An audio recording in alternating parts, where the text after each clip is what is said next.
Assalamualaikum warahmatullahi wabarakatuh. Balik lagi di channel Markas Pinjol teman-teman ya. Oke teman-teman, seperti biasa ya, di video kali ini saya akan berbagi lagi ya tentang gagal bayar di pinjaman online ilegal ya. Masih banyak teman-teman kita di luar sana yang saat ini terjerat di pinjaman online ilegal, yang sudah panik dan ketakutan, takut data disebar. Jadi di video kali ini saya akan berbagi sesuai pengalaman teman-teman ya, seperti apa sih kalau kita gagal di pinjaman online ilegal. Apakah kita akan dibikinin grup atau disebar ke sosial media seperti itu. Jadi seperti apa cara menangani misalkan kalian telat bayar atau gagal bayar di pinjaman online ilegal.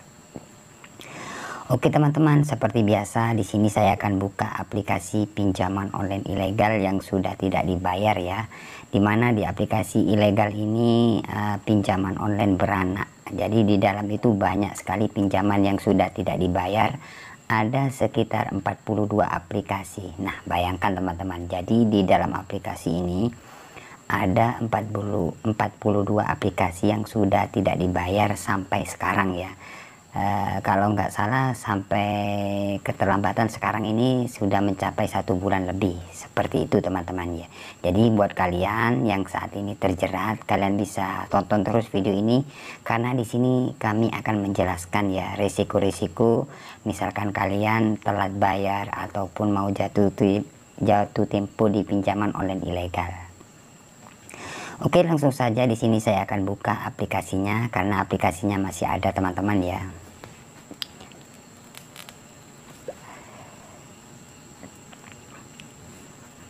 Oke teman-teman, nah di sini sudah saya buka aplikasinya ya. Mungkin di aplikasi ini di Playstore sudah tidak ada, namun sama teman-teman ya. Misalkan kalian di pinjaman online ilegal apapun, beda nama itu sama sebenarnya ya, sama cara-cara penagihannya sama. Kalau pinjaman online ilegal itu cuma 7 hari tenornya ya.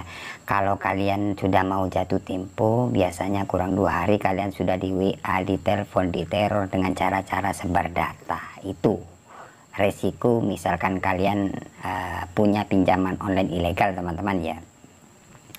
Nah ini teman-teman, ini pinjaman online ilegal beranak ya.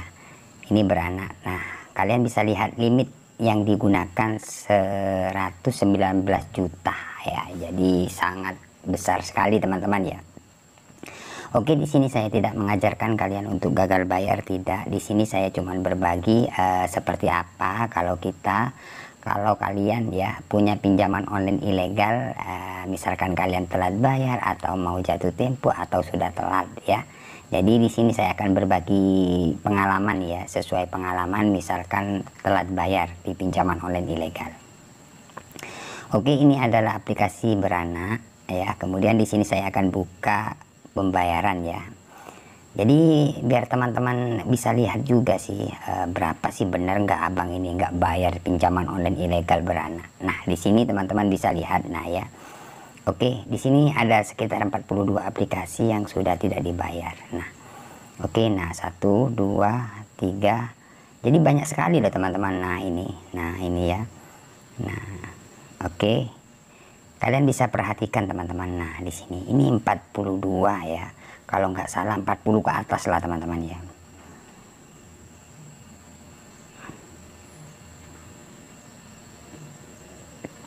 Nah ini ya, nah jadi perhatikan teman-teman, ini 42 aplikasi.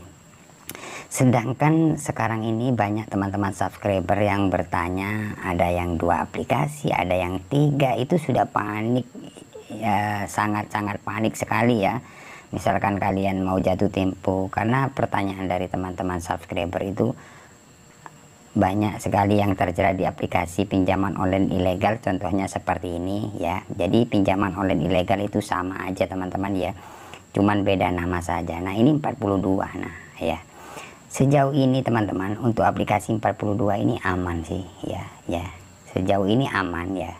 Kita coba lihat sudah keterlambatan berapa bulan ini. Nah 51 hari teman-teman ya. Nah teman-teman bisa lihat ini ya, sudah mencapai 6 juta ya, sudah 51 hari lewat jatuh tempo. Nah ya, Di bagian ini kita coba buka lagi teman-teman ya. Sama, ini 51 hari. Sedangkan sekarang ini banyak teman-teman yang mau jatuh tempo di pinjaman online ilegal. Ada yang sudah telat sekitar 5, bahkan paling banyak yang bertanya atau komentar itu ya 10 aplikasi itu paling banyak ya. Ini 42, sejauh ini aman ya. Aman ya. Oke bang, seperti apa cara mengatasi misalkan kita mau jatuh tempo di pinjaman online ilegal? Yang pertama-tama, misalkan teman-teman mempunyai aplikasi pinjaman online ilegal ya, meskipun nggak beranak ya.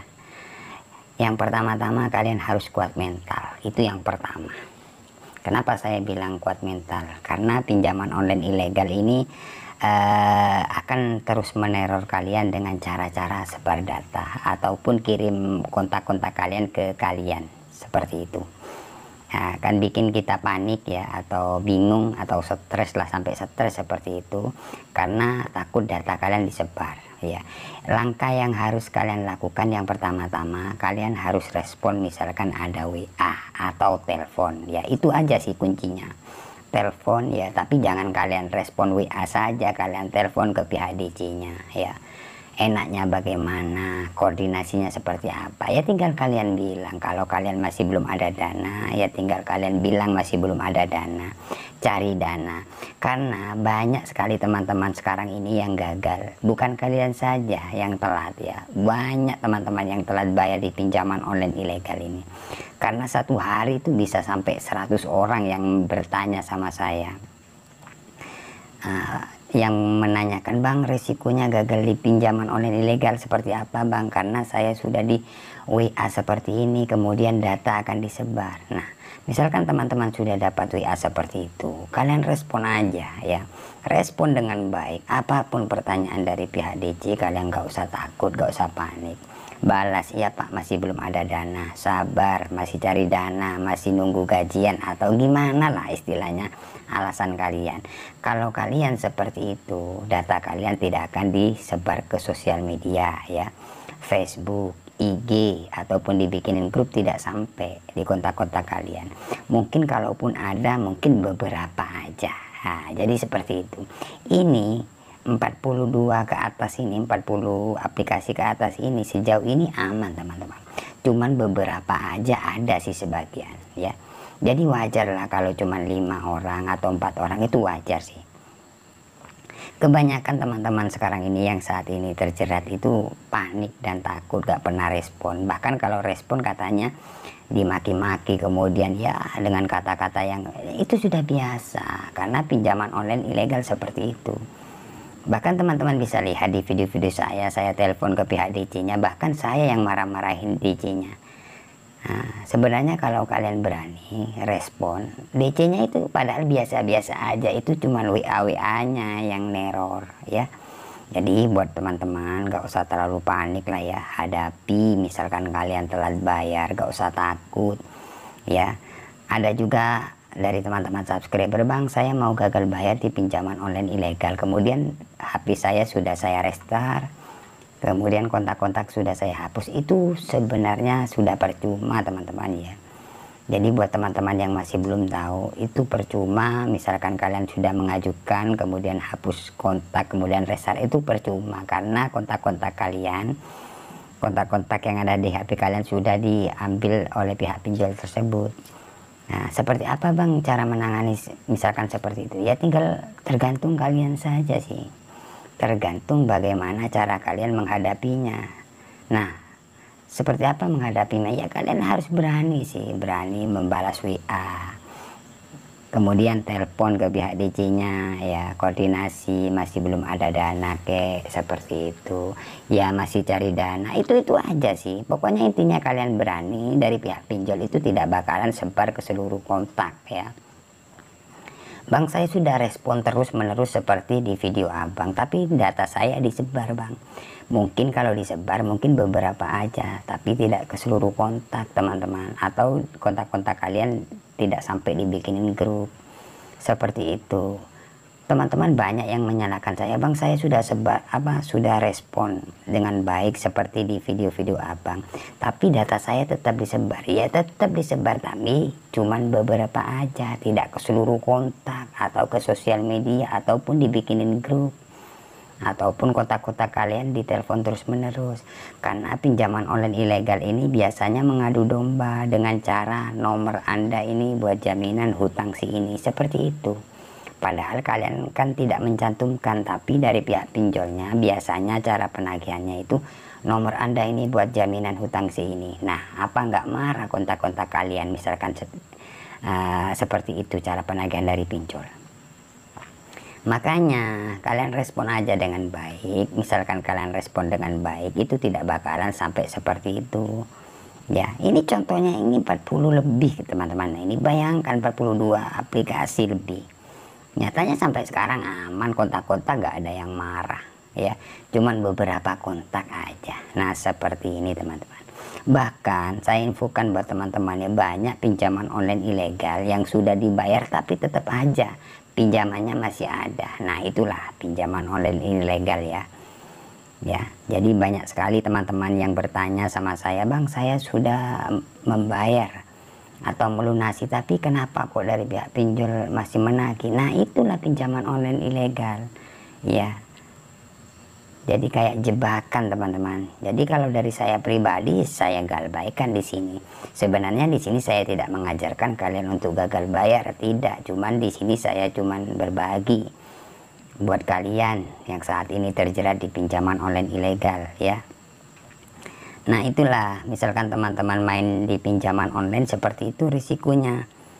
Nah, ini bisa kalian lihat. Ini sudah 2 bulan tapi aman, bahkan kalau ada WA saya telepon PHDC-nya ya. Sudah saya bilang, Pak kenapa kok WA terus, seperti itulah teman-teman, lebih berani. Karena apa ya, resikonya seperti itu. Banyak teman-teman yang respon kemudian dimaki-maki, bang saya gimana bang, saya sudah dimaki-maki. Memang seperti itu cuman WA saja sih ya. Coba kalian telepon aja, belajar berani ya. Nah, ini yang paling ujung nih teman-teman ya, paling bawah ini kita lihat sama-sama berapa sih, 58 hari bahkan. Ini sudah mencapai 6 juta ya. Pinjaman online ilegal ya, tenor cuma 7 hari. Kita sudah kurang 2 hari sudah diobrak-abrik, disuruh bayar. Kemudian diteror dengan cara-cara mau sebar data, bikin grup ya. Data Anda saya pinjamkan ke aplikasi lain, itu kalian nggak usah takut, hadapi, lawan aja ya. Karena pinjaman online ilegal ini meresahkan sebenarnya ya. Makanya di channel saya itu pinjaman online ilegal apapun kami galbay, karena cara-cara penagihannya tidak wajar. Tenor cuma 7 hari, nagihnya ya seperti itu. Kayak kita bukan manusia aja ya kan ya, seperti itu. Jadi intinya kalian harus beranilah hadapi ya, karena pinjaman online ilegal memang seperti itu cara-cara penagihannya. Lebih berani lebih bagus teman-teman ya. Ya seperti itu. Jadi untuk aplikasi pinjaman online ilegal memang cara-cara penagihannya ya memang neror. Kita masih 2 hari sudah di WA, di telepon dengan cara-cara ya meneror seperti itu ya. Nah, ini bayangkan 42 aplikasi, ini sekitar 100 ya. Kita coba lihat sekitar berapa limitnya yang sudah tidak dibayar ini. Ini limit yang digunakan 119 juta sekian-sekian. Ya, ini teman-teman bisa lihat kan? Ya, ini aman ya. Bahkan kalau saya pribadi ada WA saya telepon aja, ngapain ambil pusing. Pinjol kok taunya neror-neror terus. Kirain kita takut. Kita lawan aja. Nyatanya sampai sekarang DC-nya saya telepon nggak berani, bahkan nomor saya yang diblokir oleh pihak pinjol tersebut gitu loh. Jadi seperti itulah teman-teman cara menghadapi. Buat kalian gak usah panik. Yang pertama ya kuatin mental ya, mental aja kuatin. Ada WA balas ya, respon, telepon, gitu aja sih intinya, seperti itu. Karena apapun ya, apapun pertanyaan dari pihak pinjol tetap kami respon dengan baik, itu aja. Bila ada yang neror saya telepon balik, seperti itu ya. Ya, Solusinya ya cuman itu aja. Apa solusinya? Nggak ada. Kalian bayar itu aja sih intinya. Ya, teman-teman banyak yang gagal bayar. Kenapa? Karena kita pinjam 1.800.000, kemudian yang masuk ke rekening kita cuman 1.100.000 kurang lebih seperti itu. Ya, bahkan 1 minggu ya. Kita masih 5 hari sudah di WA, di telepon kan. Banyak teman-teman yang nggak mau bayar karena cuma terlalu deket tenornya. Yang masuk uangnya cuma sedikit ya. Nah seperti itulah, karena banyak teman-teman yang telat atau gagal bayar di pinjaman online ilegal memang tidak mampu lah, tidak kuat membayar pinjaman yang cuma 1 minggu. Ya, 5 hari kita sudah di WA, di telepon dengan cara-cara mau sebar data. Kalian hadapi ya. Itu aja sih teman-teman ya. Jadi lebih berani lebih bagus, karena kalau kalian berani dari pihak pinjolnya mungkin dia masih mikir seperti itu. Kalau kalian takut dan panik dari pihak pinjol, semakin neror kalian, bahkan data-data kalian biasanya disebarluaskan seperti itu ya. Oke, semoga video ini bermanfaat buat teman-teman dimanapun kalian berada yang saat ini terjerat di pinjaman online ilegal. Jangan lupa like, komen, dan subscribe channel ini agar channel ini semakin berkembang dan selalu memberikan info-info tentang seputar gagal bayar pinjaman online, baik itu ilegal maupun legal teman-teman ya. Oke, saya akhiri untuk video kali ini. Assalamualaikum warahmatullahi wabarakatuh.